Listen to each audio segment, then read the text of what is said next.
गुरु movies जो होती हैं सिर्फ़ एंटरटेनमेंट के लिए नहीं होती बल्कि उनसे सीखना भी होता है। मैं आपके साथ 5 मूवीज़ जो है ना वो डिस्कस करूँगा, शेयर करूँगा जो आपका पर्सपेक्टिव ही चेंज कर देंगी about business, entrepreneurship, wealth, success, failure. आज की वीडियो में मैं आपके लिए 5 मूवीज़ लेके आया हूँ जो बेस्ड हैं ट्रू स्टोरीज़ के ऊपर, रियल वर्ल्ड एग्ज़ाम्पल्स के ऊपर। वो स्टोरीज़ हैं उन एंटरप्रेन्योर्स की कि उनकी वो जर्नी कैसे थी, क्या उनके बिज़नेस एथिक्स थे, किस चीज़ में उनको चैलेंजेस आए, वो क्या उनकी मिस्टेक्स थी। उसमें अमेजिंग उनकी कंप्लीट जर्नी है जो उन्होंने सक्सेस अचीव की। तो अगर आपको शौक है कि यार मुझे एंटरप्रेन्योर बनना है, बिजनेस करना है, तो भाई ये 5 मूवी आपको डेफिनेटली हेल्प करेंगी। आपको ये समझने में हेल्प करेंगी कि एग्जैक्टली जो एक एंटरप्रेन्योर है ना उसकी लाइफ होती कैसे है, क्या चैलेंजेस आते हैं। और जब एक पॉइंट आता है जहाँ पे उन्हें कोई डिसीजन करनी पड़ती है और सम टाइम वो राइट और रॉन्ग के अंदर होती है कि यार ये एथिकली ये सही है भी या नहीं है, उस टाइम पे वो क्या करते हैं, क्या वो एथिक्स को भूल के तो वो कहते हैं भाई सिर्फ इस टाइम पैसा कमाने की तरफ देखो, कोई होता है नुकसान होने दो किसी का। तो ये 5 मूवीज़ हैं, इनमें से स्पेशली जो 5th वन है, मैं आपको मस्ट रिकमेंड करूँगा, तो वो तो आपने ज़रूर देखनी है क्योंकि उस मूवी को आप रिलेट कर सकते हैं अपनी लाइफ़ से। एक नॉर्मल पर्सन जिसका कोई बिज़नेस बैकग्राउंड नहीं है, वो एक बिल्कुल गरीब जो है नीचे से उठ के ऊपर जो है ना अपना बिल्ड करना चाहता है, तो ये मूवी जो है ना 5th वन ये आपको डेफ़िनेटली हेल्प करेगी। तो आइए ब्रेक डाउन करते हैं, देखते हैं ये मूवीज़ कौन-सी हैं और आपने ये मूवीज़ मस्ट वॉच करनी है। फर्स्ट मूवी है दी फाउंडर, 2016 में आई थी। ये स्टोरी है द राइज ऑफ मैकडॉनल्ड्स और रे क्रॉक, जिसने एक स्मॉल रेस्टोरेंट को एक ग्लोबल जो है एम्पायर में कन्वर्ट किया। Build a fast food empire with 1,600 restaurants and an annual revenue of $700 million. One word: persistence. Movie में जो मेन करेक्टर है ना वो रे क्रॉक और मैकडोनल्ड ब्रदर्स हैं। जी, रे क्रॉक जो है एक सेल्समैन था, मिल्क शेक मशीन्स जो है रेस्टोरेंट को सेल करता था और उसकी फिर मुलाकात होती है मैकडोनल्ड ब्रदर से, जिनका ओरिजिनल आइडिया था ये जो आज मैकडोनल्ड्स जो रेस्टोरेंट है ग्लोबल चेन है, ये ओरिजिनली जिन ब्रदर्स का आइडिया था उस आइडिया को पकड़ के कैसे जो है रे क्रॉक ने उसे ग्लोबल एम्पायर में कन्वर्ट किया। इस मूवी में जो की थिंग्स हैं जो वॉच करने वाली हैं वो नंबर 1 जो है आपको नज़र आएगा एक रे क्रॉक का विजन और एग्जीक्यूशन। तो ओरिजिनल आइडिया मैकडोनल्ड ब्रदर्स का था, लेकिन उनके पास ना वो विजन था वो वाला और ना वो एग्जीक्यूशन थी जो रे क्रॉक ने उनकी फील की। दूसरे नंबर पे जो इस मूवी में आपको सीखने वाला है वो है इनकी जो फ्रेंचाइज मॉडल है कि किस तरह से जब रे क्रॉक इनके साथ पार्टनरशिप करता है और लेटर वो उस पार्टनरशिप को सिर्फ उसका एक विजन है कि भाई मुझे अगर इसे ग्लोबल एम्पायर में कन्वर्ट करना है, तो उससे एक फाइनेंशियल एडवाइजर बताता है कि भाई इसे तो खाली फास्ट फूड चेन के तौर पे ना देख बल्कि एक as a real estate company के तौर पे देख। और वो कैसे उसके बिजनेस मॉडल को चेंज करके फास्ट फूड से रियल स्टेट में लेके जाते हैं। और आज मैकडोनल्ड जो है तो बिगेस्ट जो है रियल स्टेट कंपनीज में से है, जो सब जो है ना लार्जेस्ट जो है ना लैंड ऑन करती है। जितने भी मैकडोनल्ड्स के रेस्टोरेंट है वो ऑन बाय जो है वो उस कंपनी के होते हैं, वो फ्रेंचाइजी के पास उसका कोई भी राइट नहीं होता। और तीसरे नंबर पे इसमें आपको मूवी में लर्न करने को मिलेगा business ethics.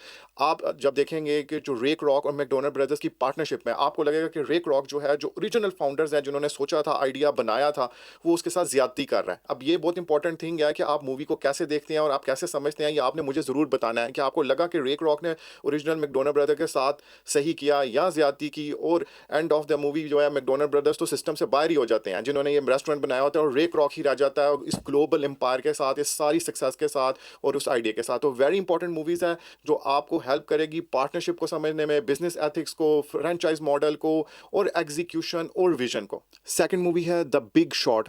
Banks have conditioned us to trust them. What have we got from that? 25% interest rates on credit cards. They have screwed us on student loans that we can never get out from under. When the banks committed the greatest fraud in U.S. history. जो 2015 में आई थी, ये big shot movie है about 2008 का credit crunch. आप लोगों को याद होगा 2008 में एक क्रेडिट क्रंच आया था जिसमें रियल स्टेट मार्केट भी और बैंक भी बहुत सारे जो हैं वो बैंकरप्सी भी हुई और क्रैश कर गए कम्प्लीटली मार्केट और फ्यू इयर्स लगे मार्केट को रिकवर करने में। ये उस बैकग्राउंड के ऊपर है कि 2008 के क्रेडिट क्रंच से पहले किस तरह से कुछ आउटसाइडर जो उस इकोसिस्टम का पार्ट नहीं है उन्होंने कैसे प्रेडिक्ट किया कि भाई मार्केट क्रैश होने वाली है। ये मूवी जो है ना ज़्यादातर वो लोग जो फाइनेंशियल साइड के ऊपर कोई काम करना चाहते हैं, वहाँ पे बिजनेस करना चाह रहे हैं, एंटरप्रेन्योर बनना चाह रहे हैं, तो ये उनको डेफिनेटली हेल्प करेगी अंडरस्टैंड करने में कि ये मार्केट और ये बिग प्लेयर्स और जो ऊपर बैठे हुए लोग होते हैं ये कैसे काम करते हैं। इसको में जो की लर्न करने वाली चीज़ें हैं ना वो है एक तो आपकी क्रिटिकल थिंकिंग। जी, कैसे आउटसाइडर जो हैं जो सिस्टम का पार्ट नहीं है उन्होंने कैसे रिसर्च करके किस तरह से उन्होंने जो स्टेटस को में जो ऊपर जो लोग बैठे हुए थे उसको कैसे चैलेंज किया, कैसे उनके डेटा उनकी फिगर्स को वो मुसलसल उनको कहते रहे कि भाई जो तुम लोग कर रहे हो वो ठीक नहीं है। तो क्रिटिकल थिंकिंग जो है ना नंबर 1 जो है आपको इसमें आपको नजर आएगी। दूसरे नंबर पे इसमें रिस्क एलिमेंट के इवन जो एक्सपर्ट ऊपर बैठे हुए हैं उन्हें भी नहीं पता कि भाई मार्केट क्रैश होने वाली है, और ये आपको बाहर से बैठे हुए लोग बता रहे हैं कि भाई जो तुम हरकतें कर रहे हो ये क्रैश होनी है, लेकिन वो बड़ी तसल्ली में बैठे हुए हैं कि नहीं कोई मसला नहीं है, सब ठीक चल रहा है। और तीसरे नंबर पे जो आपके लिए लर्निंग है वो है करप्शन जो सिस्टम के अंदर है, कि वो नज़र ऐसे आ रहा होता है कि भाई सारा कुछ स्मूथ और क्लियर चल रहा है, लेकिन ऐसा नहीं होता। और आपने रियल वर्ल्ड में आपने ये देखा भी होगा रिसेंट टाइम्स के अंदर कि बहुत सारी लोगों की करप्शन जो है वो बहुत टाइम के बाद जाके वो ओपन होती हैं, वो बिग कंपनीज हो, इंडिविजुअल पर्सन हो, वो सब चीज़ें आपके सामने ओपन होकर आती हैं। तो इस मूवी के अंदर भी कि जो ऊपर टॉप टीयर होती है, जो फाइनेंशियल डिसीजन मेकर्स होते हैं, जो चाहे वो बैंकिंग सिस्टम है, आपका फाइनेंशियल इंस्टीट्यूशन है, वो कैसे करप्शन में इन्वॉल्व होते हैं। तो ये वेरी इंपॉर्टेंट है, जो आपको फाइनेंस है, जो ये लैंडिंग है, ये जो बैंकिंग है, ये किस तरह से काम करती है, ये मूवी सारा आपको समझाएगी और बहुत डिटेल के अंदर आपको वो चीज़ आपको एक ओवरव्यू दे रही है। तो वेरी इंपॉर्टेंट है कि आप इस मूवी को तसल्ली से आपको थोड़ा इसे शायद बार बार देख के इसे समझना हो कि भाई ये सिस्टम, ये जो फाइनेंशियल है, ये जो मॉर्गेज लैंडिंग बैंकिंग है, ये काम कैसे करते हैं। थर्ड मूवी है the social network. I need to do something substantial in order to get the attention of the clubs. Why? Because they're exclusive and fun, and they lead to a better life. Yeah, it's potentially worth millions of dollars. Millions. He stole our website. They're saying we stole the Facebook. I know what it says. So did we? जो 2010 में आई थी movie का जो core theme है वो है the creation of Facebook, the biggest social work network, जो social work platform है। और ये स्टोरी अबाउट मार्क ज़करबर्ग और उसके फ्रेंड्स की, किस तरह से उनके बीच में एक राइवलरी है उसको बताया गया, किस तरह से फेसबुक को कंसीव किया गया, उसको एग्जीक्यूट किया गया, क्या राइट टाइमिंग्स थे जिस टाइम के ऊपर उस प्लेटफॉर्म को लॉन्च किया गया, और बाद में जो फाउंडर्स के बीच में इख्तलाफात होते हैं उसमें कौन किसको धोखा देता है। ये तो आप जब वॉच करेंगे फिर आप ही डिसाइड करेंगे कि कौन सही था कौन गलत था। लेकिन एज अ स्टार्टअप, आप जो भी आप स्टार्टअप आप अपना बिजनेस स्टार्ट करना चाह रहे हैं उसके बिहाइंड एक स्टार्टअप के क्या चल रहा होता है, कि वो जो फाउंडर्स हैं उनके बिटवीन उनके क्या चल रहा होता है, फिर आपकी एग्जीक्यूशन, उसके टाइमिंग, आपका विजन, वो सारी चीज़ें जो है ना इस मूवी के अंदर बड़ी खूबसूरती से कवर की गई हुई हैं। जो 3 चीज़ें आप इस मूवी से लर्न कर सकते हैं, नंबर 1 के ऊपर है कि विजन और आपका एग्जीक्यूशन, स्टार्टअप कल्चर, कि किस तरह से एक स्टार्टअप बिल्ड की जाती है, कैसे स्क्रैच से वो फॉर्मेशन में आती है, और उस स्टार्टअप के बिहाइंड उसके क्या क्या फैक्टर्स जो है वो इन्वॉल्व होते हैं। नंबर 2 पे इसका आ जाता है कि जो फाउंडर्स कन्फ्लिक्ट है, कि जब आप एक स्टार्टअप में अगर आप पार्टनरशिप में काम कर रहे हैं और बहुत सारे उसमें स्टेक होल्डर हैं, तो उनके बीच में जो कन्फ्लिक्ट है वो कैसे डील किया जाता है। इसमें मूवी के अंदर वो सारा बताया हुआ है। 2 कि यहाँ पे आपको लगेगा कि कोई किसी के साथ ज्यादती कर रहा है, कि मार्क ज़करबर्ग ने दूसरों के साथ अपने जो फाउंडर्स हैं या पार्टनर्स हैं जो उसके साथ हैं उनके साथ ज्यादती की, कुछ कहेंगे नहीं उसने बिल्कुल ठीक किया। तो ये आपने डिसाइड करना है वॉच करके। तो वो जो भी स्टार्टअप के बिहाइंड चल रहा होता है, कि जो कन्फ्लिक्ट हैं, राइवलीज हैं, एक दूसरे की ओपिनियन के साथ इख्तलाफात हैं, वो सारा इस मूवी के अंदर है। तीसरे नंबर पे आ जाता है इंपॉर्टेंट लेसन आपका मोरालिटी वर्सेस विजन। अगेन कि ये बिटवीन आपने डिसाइड करना है वॉच करके, कि एक टाइम आता है कि आप देखते हो कि एक तरफ बिजनेस है, एक तरफ मोरालिटी है, मुझे इसमें से क्या चीज़ सेलेक्ट करनी है। और ये आप मार्क ज़करबर्ग पे डिसीजन लेता है और वो बताता है कि नहीं मुझे क्या चीज़ चाहिए। मैं आपके लिए छोड़ रहा हूँ, मैं आपको वो स्पॉइल नहीं करूँगा, आप देख के बताइएगा कि उसने क्या चीज़ सेलेक्ट की और क्या उसने सही सेलेक्ट किया। तो यहाँ से, क्योंकि ये एक ऐसी चीज़ है जो आपको आपके स्टार्टअप्स में, आपके वेंचर्स में भी फेस करनी पड़ेंगी, कि एक तरफ आपके एथिक्स होंगे, एक तरफ मनी होगी, और इनमें से एक चीज़ सेलेक्ट करनी है। तो ये इस मूवी से आपको समझ आ जाएगी कि किस तरह से बिग जो कंपनीज हैं वो कैसे डिसीजन करती हैं। तो वेरी गुड मूवी है, ये भी आप ज़रूर इसे वॉच कीजिएगा। 4th मूवी है मनी बॉल, 2011 में आई थी। There are rich teams and there are poor teams. Then there's 50 feet of crap and then there's us.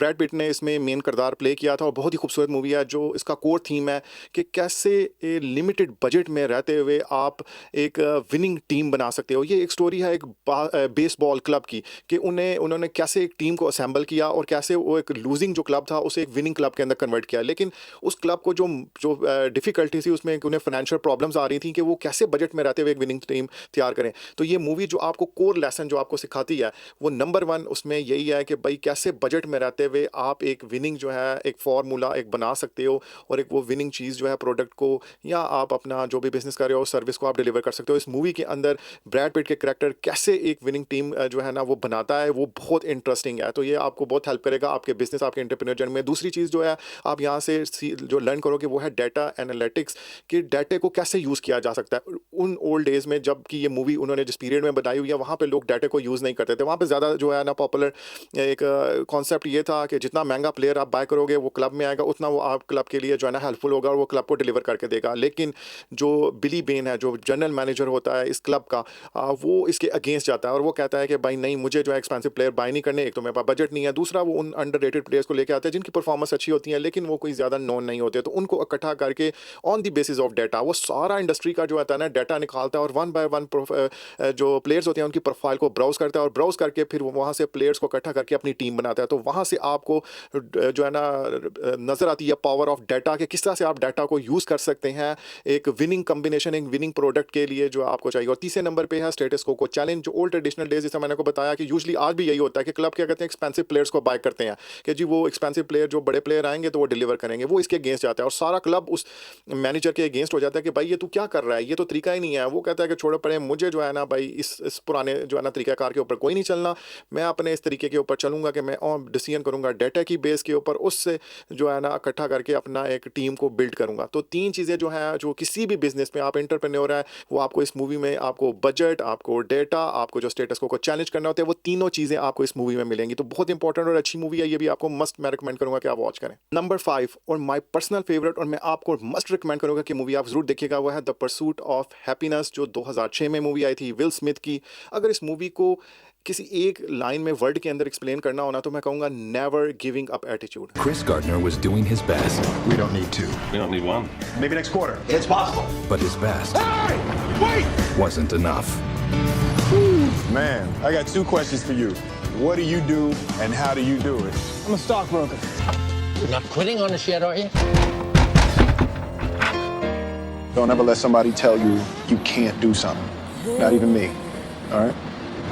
Ji, never giving up. इसमें जो करैक्टर है जो विल स्मिथ ने प्ले किया, एक रियल करैक्टर क्रिस गार्डनर का, कैसे क्रिस गार्डनर जो है ज़ीरो से मिलियनेयर तक पहुंचता है, कैसे वो उसकी जो है गुर्बत में से होमलेस, उसके पास रहने को जगह नहीं होती, उसकी वाइफ उसे छोड़ के चली जाती है उसके इस सर्कमस्टांसिस की वजह से, एक बच्चा उसके पास है, कैसे उस बच्चे के साथ वो ट्रेन स्टेशन के एक टॉयलेट में अपनी रात गुजारता है, खाने को पैसे नहीं, ट्रैवल करने को पैसे नहीं, लेकिन भाई वो बंदा गिव अप नहीं कर रहा, एक होप लेके कैरी कर रहा है कि यार जो है ना ठीक हो जाएंगे, कोई बात नहीं है, ठीक हो जाएंगे। और उन हालात और सर्कमस्टांसेस में कैसे वो अपने आप को बेटर कर रहा है। जो की थिंग्स है ना इस मूवी में लर्न करने वाली, नंबर 1 पे वो है नेवर गिविंग अप एटीट्यूड। जी, कोई भी सिचुएशन हो, आप लाइफ के किसी भी फेज़ में हो, ये मूवी जो है ना आपको जो एक लेसन दे रही है ना नेवर गिव अप का, वो आपको हेल्प करेगा। दूसरे नंबर पे जो इंपॉर्टेंट चीज़ इसके अंदर है कि कंटिन्यूस जो है अपने आप को डेवलप करना, अपने आप पर फोकस करना, तवज्जो देना, कि जिस तरह से क्रिस गार्डनर का करैक्टर है कि उसका वो एक सेल्समैन था और वो सेल्स का बिजनेस उसका चल नहीं पाया, मिजरेबली फेल हो गया उसका। अब आगे लाइफ में क्या करना है वो उसके ऊपर तवज्जो दे रहा है कि मैं कैसे अपने आप को बेटर कर सकता हूँ। फिर उसे एक अपॉर्चुनिटी मिलती है एज अ स्टॉक ब्रोकर, कैसे वो लर्न करता है और उस लर्न करने में क्या क्या चैलेंजेस आते हैं, कैसे उसकी पर्सनल लाइफ अफेक्ट कर रही होती है इस लर्निंग के प्रोसेस में। बीच में वो उसे छोड़ना भी चाहता है लेकिन वो नहीं गिव अप करता और चीज़ों को चलाता रहता है। तो बड़ी खूबसूरती से इस मूवी के अंदर दिखाया गया है कि जो है आपको अपनी पर्सनल डेवलपमेंट पे मस्ट हर टाइम काम करता रहना है। कोई भी लाइफ का फेज हो, अपने ऊपर जो है वो काम आप करते रहें। थर्ड लेसन है डिलेड रिवॉर्ड, कि जिस तरह से हम कहते हैं जी खुदा के यहाँ देर है अंधेर नहीं, टाइम लग जाता है। क्रिस गार्डनर की लाइफ में इस मूवी में आप देखेंगे काफ़ी टाइम लग गया, लेकिन भाई उससे उसकी मेहनत का रिवॉर्ड ज़रूर मिला। वेरी इंपॉर्टेंट है, जब वो उसे रिवॉर्ड मिलता है ना और आप देखते हो तो आप खुद भी खुश होते हो। वो मोमेंट आप खुद ऐसे जैसे आप लिव कर रहे होते हो, आप एज आ मूवी जो है व्यूअर के तौर पे भी आप उसे रिलेट कर सकते हो अपनी लाइफ से, क्योंकि हर एक की लाइफ की अपनी अपनी स्ट्रगल्स हैं और वो आप उसकी जो लाइफ की स्ट्रगल है ना बहुत सारी ऐसी हैं जो आप आपके साथ एक as a common man relate करोगे। और जब वो सक्सेसफुल होता है तो आप खुद फील करते हो जैसे यार मैं जो है ना सक्सेसफुल हो गया हूँ। तो वो जो रिवॉर्ड है वो थोड़ा उसे लेट मिला लेकिन मिला ज़रूर। तो ये हमारी अपनी लाइफ के अंदर भी समटाइम टाइम लग जाता है, चीज़ें आपको नहीं पे बैक कर रही होती तो कोई बात नहीं, मिलेगा ज़रूर वो आपको। जी, तो ये थी वो 5 मूवीज़, मैं आपको मस्ट रिकमेंड करूँगा कि आपने इन्हें ज़रूर देखना है। और इन मूवीज़ को आप सम टाइम आपको बार बार देखना पड़ेगा उनको समझने के लिए, क्योंकि जितनी दफ़ा देखो ना आपको एक नई चीज़ लर्न करने को मिलती है।